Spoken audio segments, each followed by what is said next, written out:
बता दी गई कि ज़िंदा और मुर्दा इंसान कौन से होते हैं।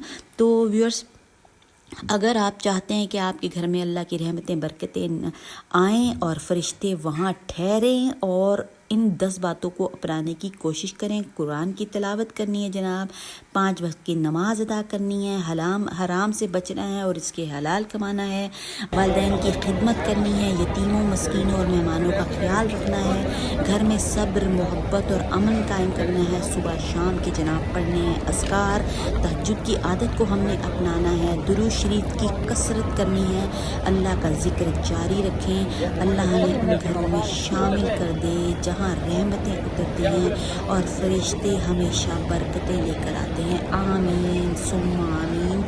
या अल्लाह हम सबको तौफीक अता फरमा कि ये सब इन बातों पे हमें अमल करने की तौफीक अता फरमा ताकि हमारे घरों में रब ताला की रहमतें बरकतें और अनायतें